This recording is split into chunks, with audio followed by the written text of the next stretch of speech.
Hello, ladies. Welcome.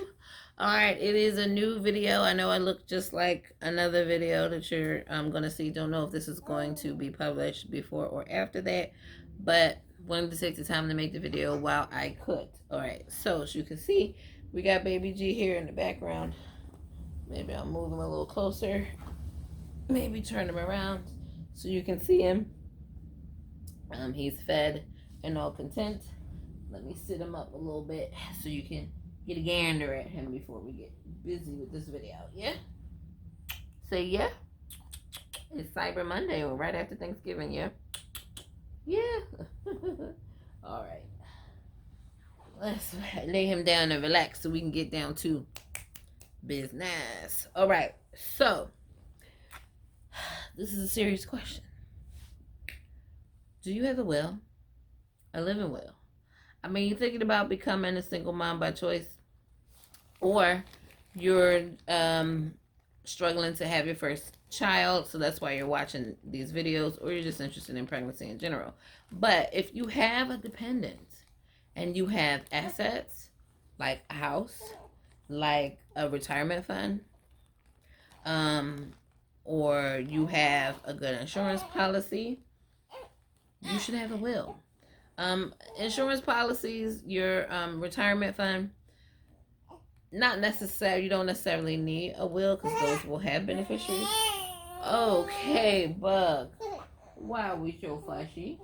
Why are we so fussy? We just want to be held. Okay. Yeah, mommy's not paying enough attention because she's filming a video. All right. So if you have assets like a house, you need a will. Even if you don't have assets, but you have a child under the age of 18, you need a will. A will so that you can express your instructions, your intention for what should happen to your child if something should happen to you or your partner, right?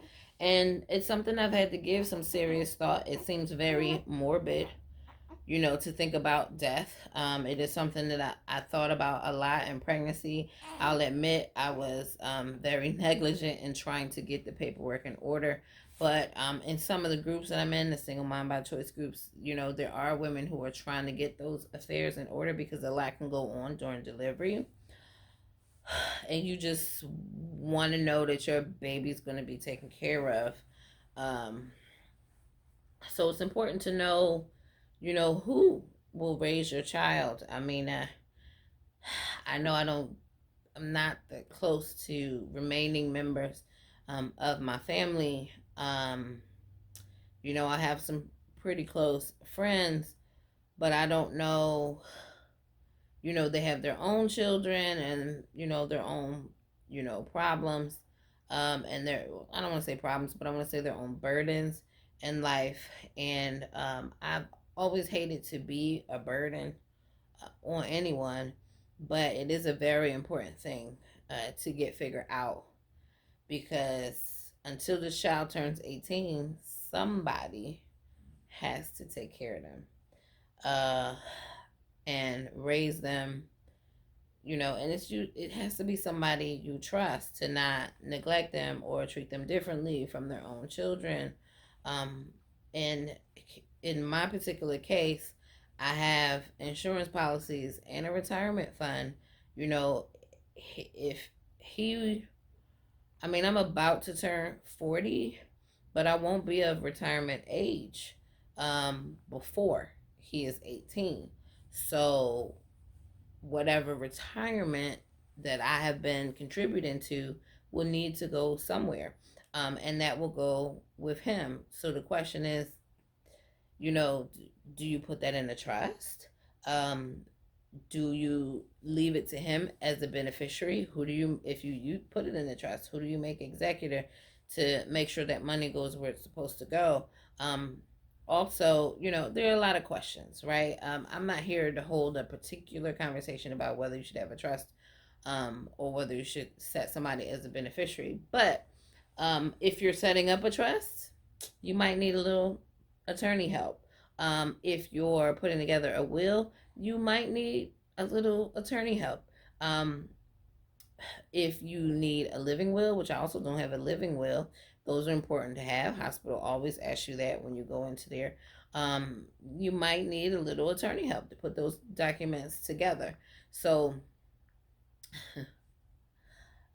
what I'm trying to say is if you don't have an attorney, you don't have these documents together, you might consider, instead of paying a retainer or having a specific lawyer, you might entertain some sort of prepaid legal program. Now, my job offers some prepaid legal services through MetLife. Um, that I enlisted in, I think like 2 years ago. So I pay it through my paycheck. It's about $24 a month, something like that. So it's inexpensive, and I'm not missing $24 a month. I really am not.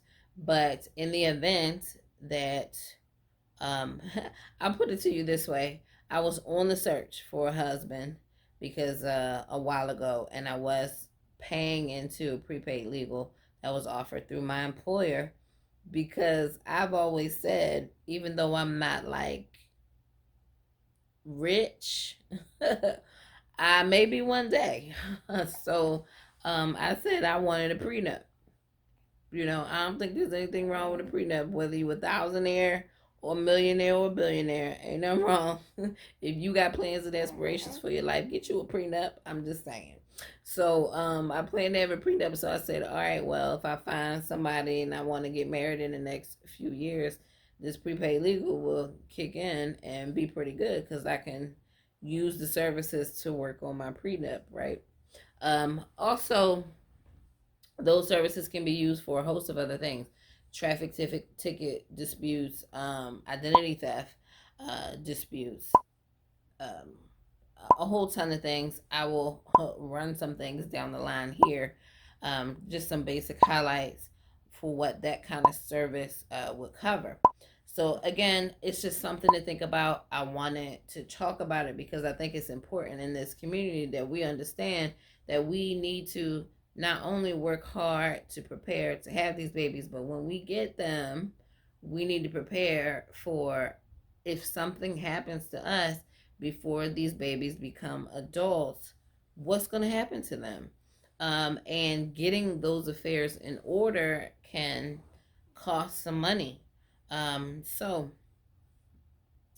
if your job does not offer any type of prepaid legal services, or if maybe you're just looking for another prepaid legal service, um, I can offer you one. Now, granted, this is not sponsored, and I can't say that I've purchased it myself. However, the person that is offering this for you through my video, his name is Jim Hicks. I've known him for, oh my gosh, Jim. He subscribed to my channel. He follows and he sometimes watches my videos.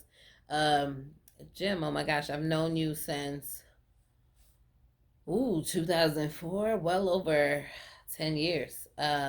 He's like a play dad to me. Always offers sage advice, whether I want it or not, whether I agree or not, but he's always right. Always right. So I love you for that, Jim. So Jim is offering this. I am putting the link to a video that has some additional information on the program that he offers. And if you're interested, you can feel free and use the form below the video to contact him if you're interested in signing up. He does also offer some identity or credit monitoring or credit protection services as well, in case you're interested in that as well.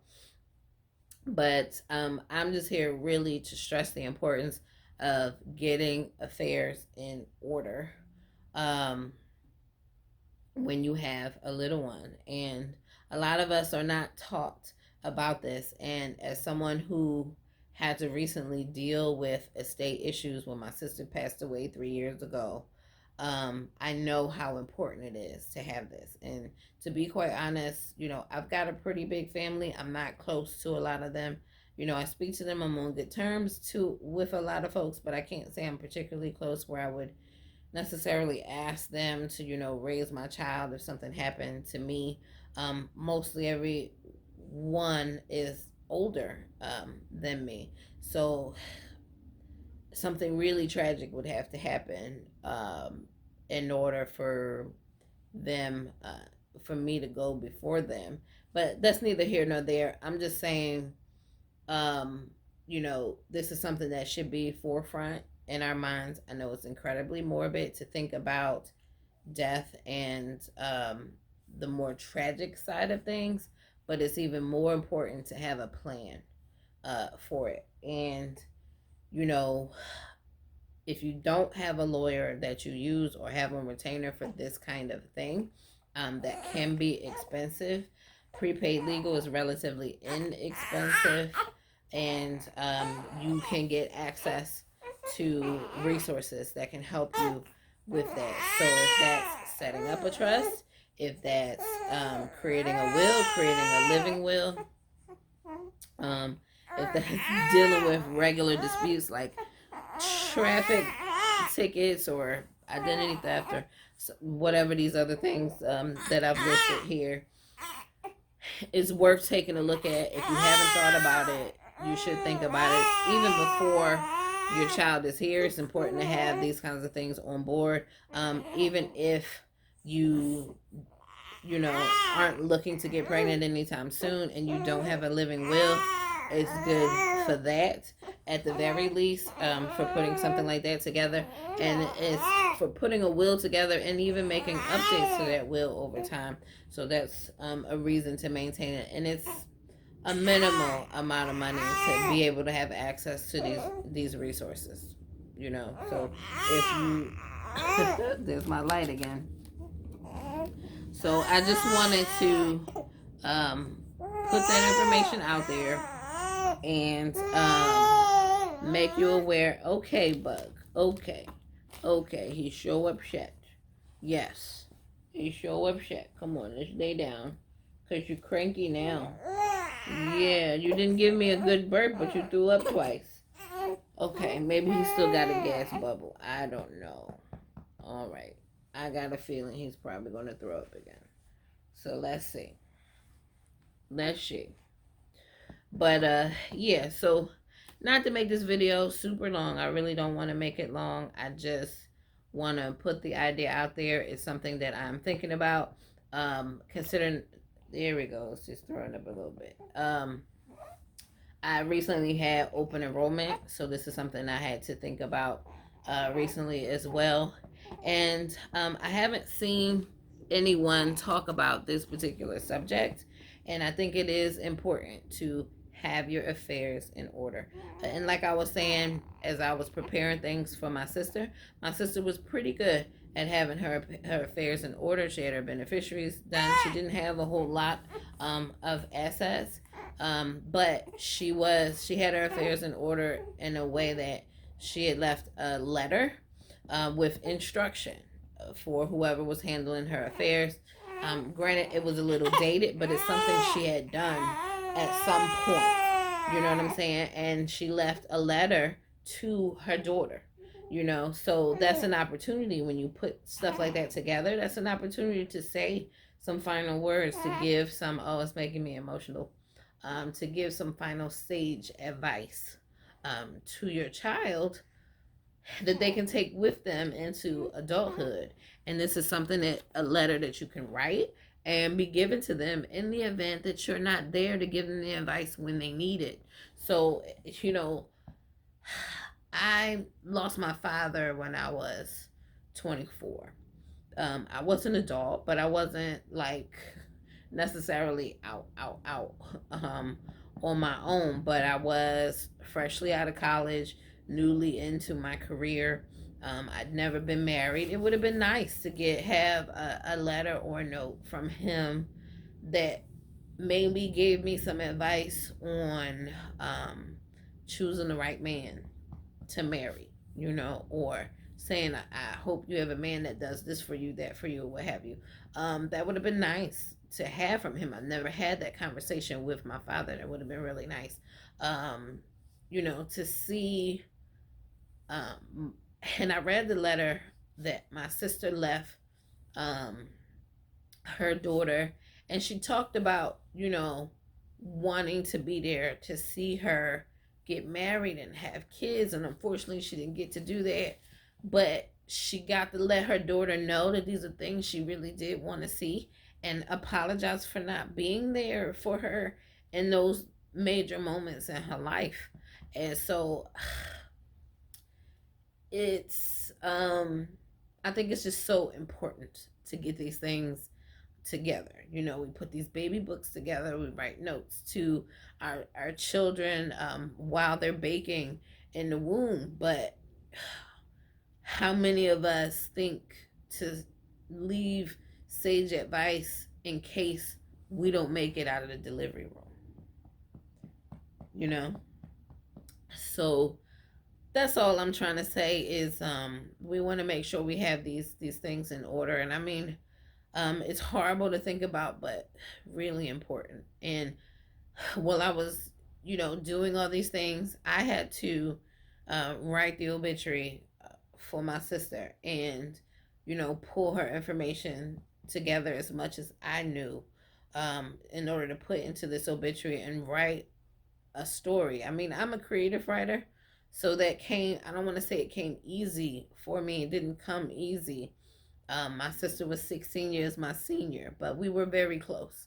So I didn't know like minute details about like her personal life, but I knew enough to pull together a beautiful story for her obituary. And the whole process of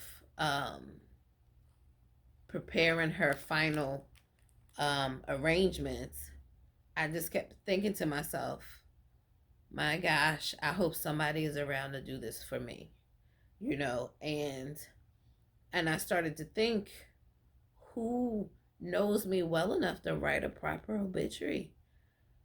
Nobody in my family would be able to do that. And I don't know if left up to my family, if they would allow someone to come in to put these details into an obituary of mine. So I thought, shoot, I'm going to have to write my own obituary. And that's all part of, the will making process, and, how you want things done, and how you would prefer, and just making your intentions known, how you would want to go. Do you want to be buried? Do you want to be cremated? What kind of flowers? Did you want a certain song played or anything like that? That's your opportunity to tell people how you would like to be sent off. And we don't talk about it enough. We don't necessarily have to talk about it, but you do need to think about it, plan it, put the plan together, and have that put away for someone to pull out with your will and other intentions, like who's your baby going to live with if you're no longer around. So it just makes me really emotional because it's a hard thing. And being a single mom by choice, not incredibly close to family, I find it incredibly difficult to figure out where my son will go if something happened to me, if my health failed, if some accident happened and he survived and I didn't. The last thing I would want is for him to go into the foster care system because I didn't have a plan. That's all I'm saying, y'all. That's all I'm saying. So check out my play dad, Jim Hicks. It's not him in the video, but it's the video describing the plan that he is offering. And again, I don't get paid for this. I don't get any kickback for this. I just want to support my play dad. What he's doing is very important. And I am actually, even though my employer offers this plan, I'm actually comparing. I had to rush to judgment for my open enrollment, but so I just kind of signed on again for another year. There are some minor differences in what his plan offers versus what my plan offers. I really want to get them together and set them side by side to make sure to see who has the better plan for the money. They are both similarly priced. Pardon me, I think his plan well, I don't want to say the price. I don't know. But if you watch the video, if it's something that you're interested in, at least, at the very least, watch the video. Um, just to get an idea if your employer offers something similar, compare the plans and see where your money is better spent. You can certainly, again, fill out the form under the video to contact him if you have any questions. He will get back to you. He's very prompt in that. And he reached out to me knowing that I had a baby. Recently, he reached out to me to make sure that my affairs were in order, and I love him for that. I love you for that, Jim. I love you for that, Jim. And so I thought that was a very important topic, um, not only for women who are single moms by choice, but also for our community as parents. As parents, what's more important is knowing what's going to happen and setting our intention for what's going to happen with our children in the event that something unforeseen happens with us. What are they going to do? What's going to happen with them? Where are they going to go? And having a means of creating that plan, making it legal, and being able to update it as the years go by, because things change. You know, my emergency contact was my sister Gwen. She's no longer here. Didn't expect her to not be here.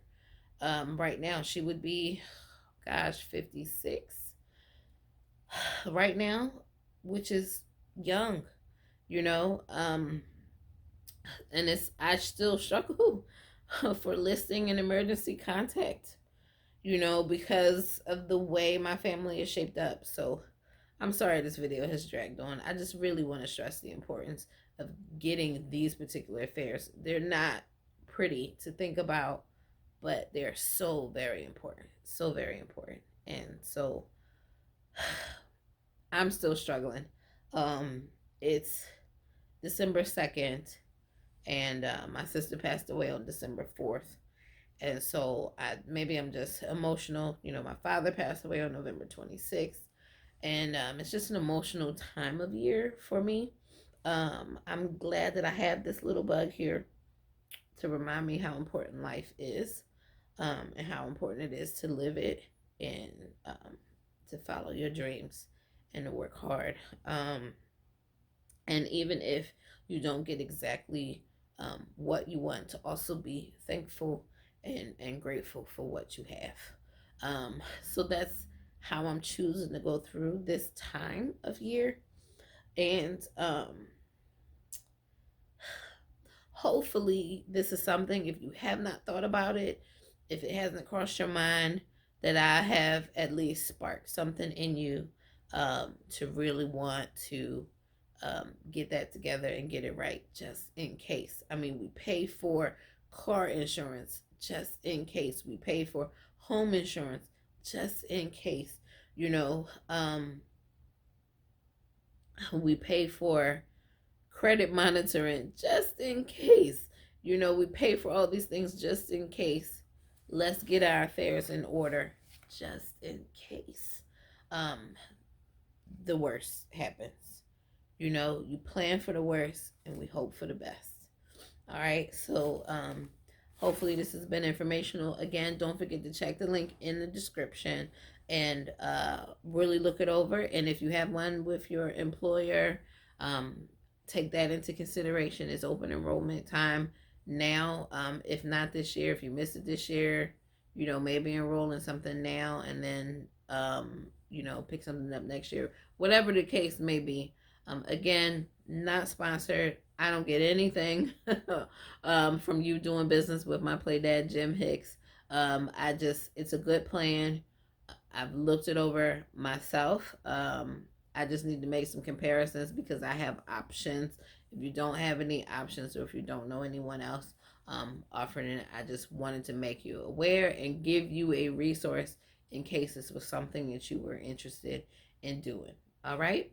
All right. So I hope you had a great Thanksgiving. I don't know when this will air, but I do hope you have a great Christmas or holiday season, and a great new year. You know, 2020 is coming around the bend. This year is coming to a close, and it's time to start reflecting on this year and considering how we want to be better in any kind of way for next year. And sorry, alarm. And move into 2020 with the right spirit, the right heart. So, as always, Sticky Baby, that's to all those TTC.